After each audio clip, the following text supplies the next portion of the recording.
Cuando pensamos en la adoración, debemos, como dijo el profesor John Murray, distinguir entre lo genérico y lo específico. En el sentido genérico, la adoración es la devoción que debemos a Dios en todo aspecto de nuestra vida. Ya que Dios es Señor y soberano absoluto de todas las cosas y de nuestras vidas, tenemos la obligación de someternos a Él en todo lo que hacemos. Tenemos que cumplir fielmente su voluntad y obedecer todos sus mandamientos. Sumisión, devoción y obediencia a Dios en todo aspecto de nuestra vida es una ofrenda a Dios. Primera epístola a los Corintios, capítulo 10, versículo 31 declara: entonces, ya sea que comáis, que bebáis o que hagáis cualquier otra cosa, hacedlo todo para la gloria de Dios. Colosenses 3, versículos 23 y 24. Y todo lo que hagáis, hacedlo de corazón, como para el Señor, es a Cristo a quien servís.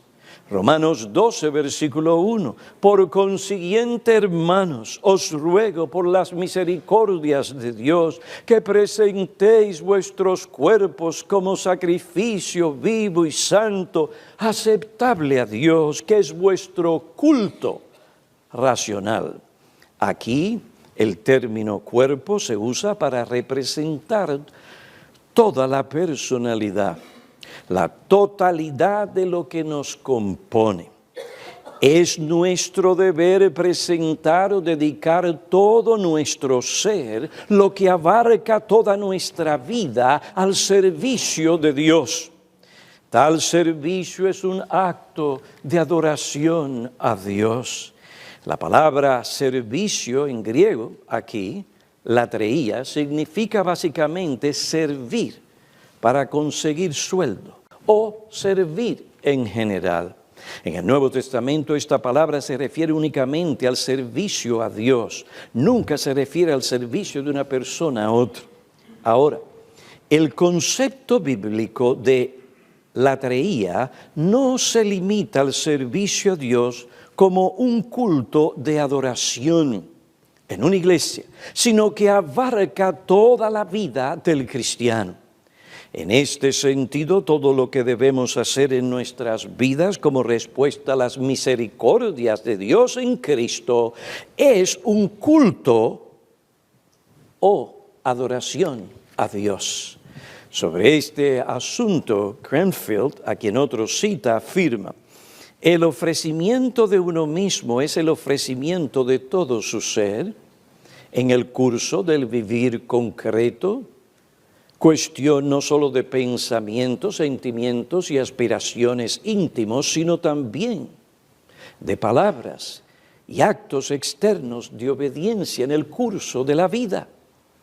Este es el tipo de culto que puede con propiedad llamarse racional, porque es el tipo de culto que el conocimiento verdadero del Evangelio exige y hace posible.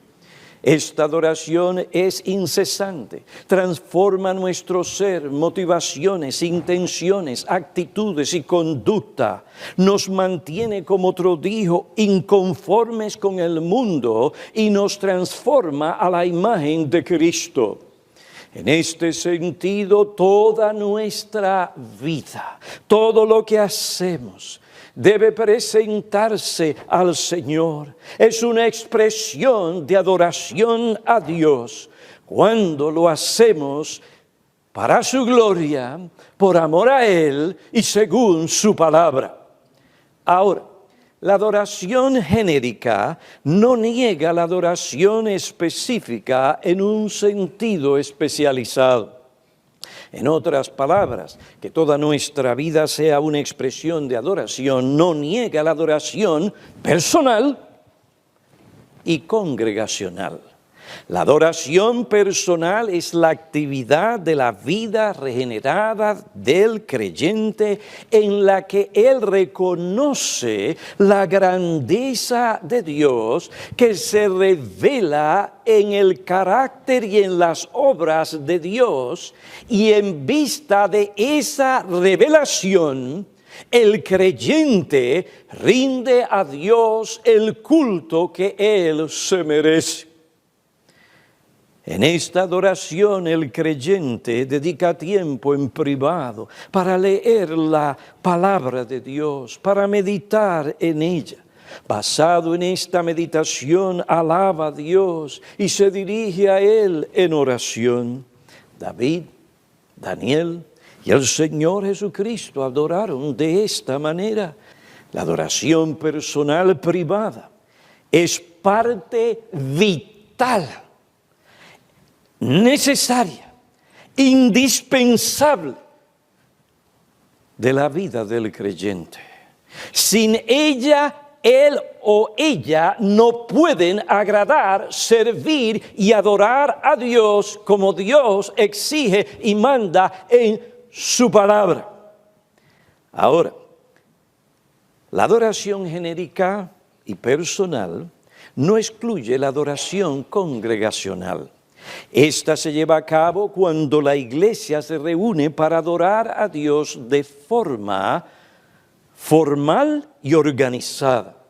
La primera epístola de Pedro, capítulo 2, versículos 4 y 5, y primera a los Corintios, capítulo 11 y capítulo 14, y Hebreos, capítulo 12, versículos 18 al 29, son pasajes bíblicos que hacen referencia a este tipo de adoración. El pueblo de Dios de antaño también adoró a Dios de esta manera. Salmo 34, versículo 1 al 3. Bendeciré al Señor en todo tiempo, dice David. Continuamente estará su alabanza en mi boca. En el Señor se gloriará mi alma, lo oirán los humildes y se regocijarán. En el versículo 3 David dice, no solo yo tengo que adorar al Señor, sino también que Él llama al pueblo de Dios y dice, engrandeced al Señor conmigo, juntos exaltemos a una su nombre. Salmo 122, 1 dice, yo me alegré cuando me dijeron, vamos a la casa del Señor. ¿Para qué? Para alabar el nombre de Jehová. Por otra parte, no quiero pasar por alto la interrelación entre los distintos tipos de adoración y cuán importante y necesarios son para la vida del creyente. Como otro señaló, aunque los tres tipos de adoración son distintos, están interrelacionados. Todos deben estar presentes en la vida del creyente. Sin la adoración privada y congregacional, el creyente no podrá adorar a Dios en su vida diaria. Si los creyentes no adoran a Dios durante toda la semana, en privado y con sus vidas, la adoración congregacional estará muerta o no tendrá sentido. Por otra parte, si un cristiano no participa fielmente en la adoración congregacional, no adorará al Señor ni vivirá para Él en otras áreas de su vida. Hay una relación estrecha entre cada uno de estos tipos de adoración.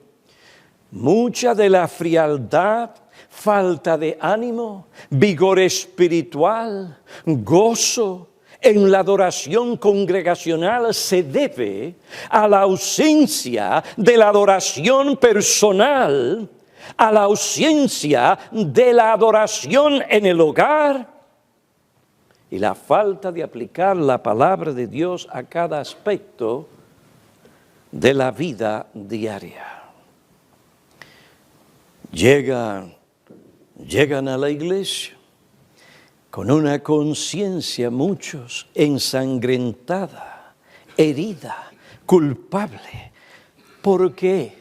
Porque no han tratado bíblicamente con su pecado. Esa mala conciencia les aleja de Dios. No les permite, a menos que sean hipócritas, entregarse a adorar a Dios como Él manda. Su sentido de culpa por el pecado cometido que no han confesado porque no han estado buscando al Señor en lo que respecta a esa adoración personal. Su sentido de culpa por el pecado cometido les lleva a sentirse muy mal. Su pecado no confesado es un peso en sus conciencias que le impide adorar a Dios con libertad, confianza y gozo. Ahora, por temor a los hombres o por lo que dirán, dan la apariencia en la iglesia de que todo está bien, pero esa no es la verdad. Para esconder su verdadero estado espiritual, pretenden adorar, pero su corazón está muy lejos de Dios. El Señor dice: en vano me rinden culto. Vacíos vinieron, no se prepararon, no confesaron y trataron con su pecado. Entonces, ahora en la iglesia están vacíos y con una conciencia que les atormenta. ¿Y qué sucede en esa condición? Dios no se acerca a ellos para mostrarle mucho más su gloria, para darles más conocimiento y discernimiento. La palabra de Dios es clara: acercaos a mí y Él se acercará a vosotros. Pero hay una condición: limpiad vuestras manos, pecadores. Y vosotros de doble ánimo, purificad vuestros corazones. Salen de la iglesia espiritualmente más pobres de lo que estaban, sin lo que necesitan para afrontar sus problemas o para poder vivir por principio para la gloria de Dios. ¿A qué se debe todo esto? A que estas personas que profesan ser cristianas hacen un divorcio entre su manera de vivir y la adoración a Dios en la iglesia.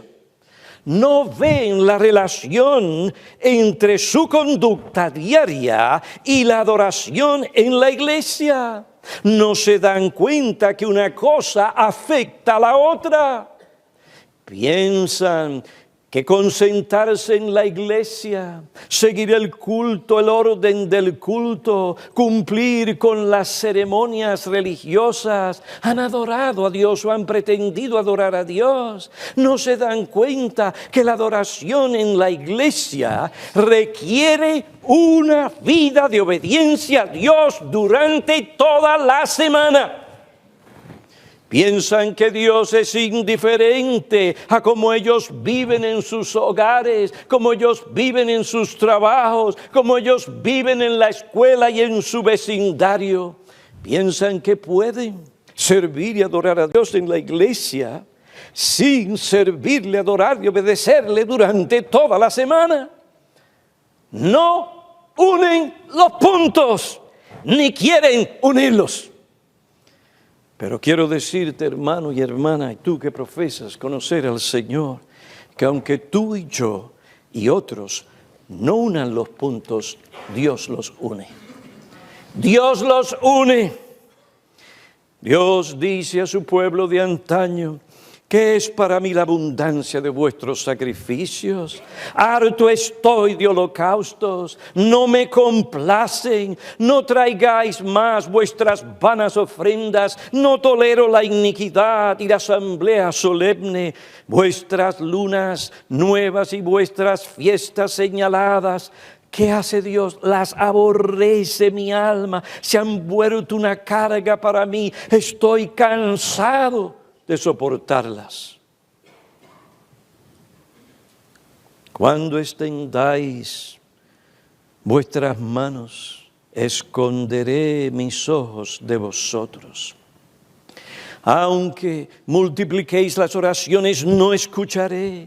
Lavaos, limpiaos, quitad la maldad de vuestras obras delante de mis ojos. Cesad de hacer mal, aprended a hacer el bien, buscad la justicia.